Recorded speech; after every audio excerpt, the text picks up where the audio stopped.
A bomb threat on a government jet, a killer loose inside the U.S. Embassy, and a Russian code word, Crimson Icarus, tying it all together. But is Redeye's new season brilliant high-stakes chaos or just completely off the rails? Hey, thriller fanatics and conspiracy theorists, your favorite critic is back, and today we're diving head-first into the adrenaline-pumping, mind-bending world of Redeye, specifically ripping apart Season 2, Crimson Icarus. Redeye arrived as one of those primetime conspiracy, mystery, thriller dramas that somehow slipped under the radar during its first season, a high-stakes thriller unfolding in the claustrophobic confines of a passenger jet. First, let's hit rewind for a quick recap of Season 1, because boy, was that a flight. We were introduced to the perpetually unlucky Dr. Matthew Nolan, played by the ever-brooding Richard Armitage, who finds himself extradited to China for murder. Enter our hero, Detective Constable Hannah Lee, Jing Lucy, tasked with escorting him on a nightmarish overnight flight from London to Beijing. What starts as a simple transfer quickly spirals into a full-blown high-altitude conspiracy. People start dropping like flies, revealing that Nolan is an unwitting pawn carrying a nano-SIM with explosive classified information, part of a clandestine MI6 operation dubbed Operation Blindside. MI5 Director General Madeleine Delaney, Leslie Sharp, battles her own internal governmental demons on the ground, while Hannah's tenacious journalist sister, Gemma Moore, chases leads that put her in serious danger.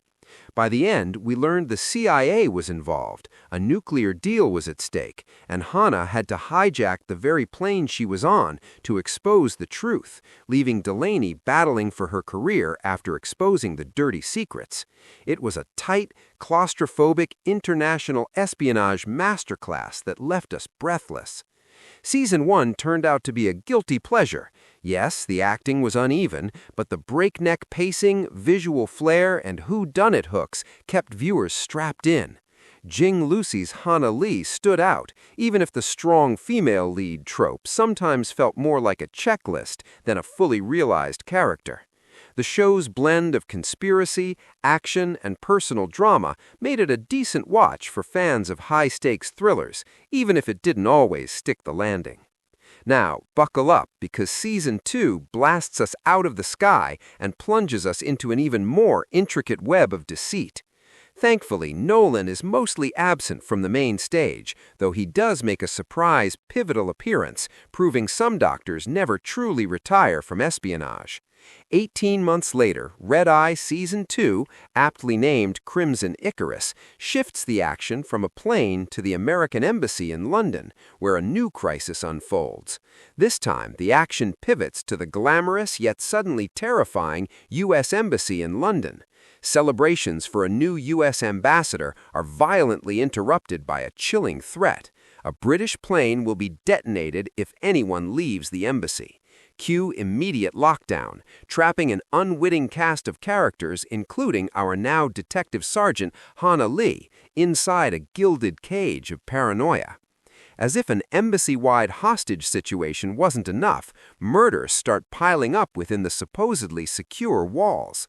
Hannah is forced to reluctantly team up with Clay Brody, a fantastic new addition, Martin Compston, the head of embassy security, a former colleague she clearly distrusts, to untangle this Gordian knot of political intrigue and mounting bodies. The stakes are global, as Madeleine Delaney finds herself in a parallel, equally harrowing nightmare. Her government jet is remotely hijacked, a bomb discovered on board, forcing her to work against time with the defense secretary to prevent another mid-air catastrophe. Meanwhile, Jess Lee, ever the relentless journalist, is back on the ground, digging into a past aviation disaster, the crash of a Samson D-300 joint prototype transport. This cold case, initially blamed on Russia, holds the key, particularly the mysterious suicide of an RAF engineer, Nicholas Martin, who had raised safety concerns about the D-300. As these disparate threads intertwine, a vast international conspiracy spanning years and involving multiple nations begins to unfurl, revealing a terrifying cover-up at the highest levels. Clay Brody's secret identity as Charles Johnson, brother of the deceased pilot Patrick Johnson, adds another layer of intrigue. Brody has been hiding his true self to avoid being framed for the embassy killings, which Peterson orchestrated to pin the blame on the Johnson family. The dynamic between Brody and Hannah is one of the season's strengths, with Martin Compston bringing intensity and depth to the role.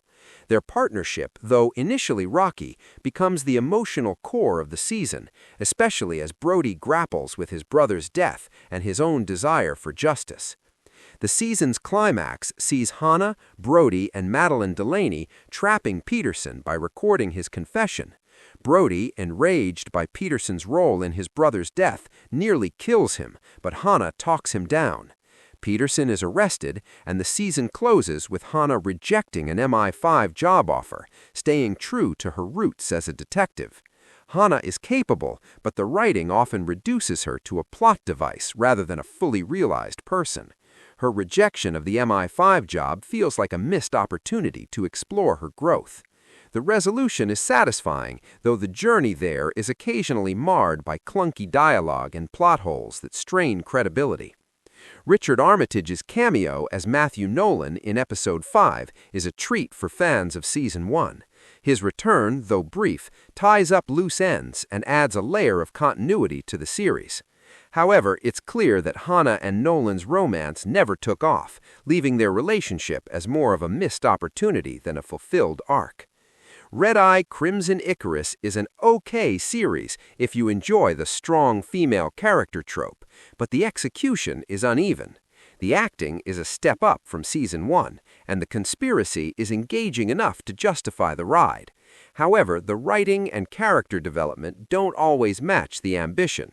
The twists are well-paced, and the final confrontation with Peterson is satisfying, but the show's reliance on twists for twists' sake occasionally undermines its own logic.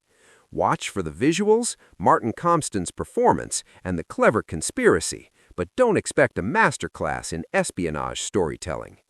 Now, what did you think of Season 2? Let me know in the comments below. Did it live up to the hype? Were you shocked by the twists? And what about that surprise appearance? Let's discuss. Hey, want more WrightFlix reviews? Don't forget to hit like and subscribe. We would greatly appreciate it.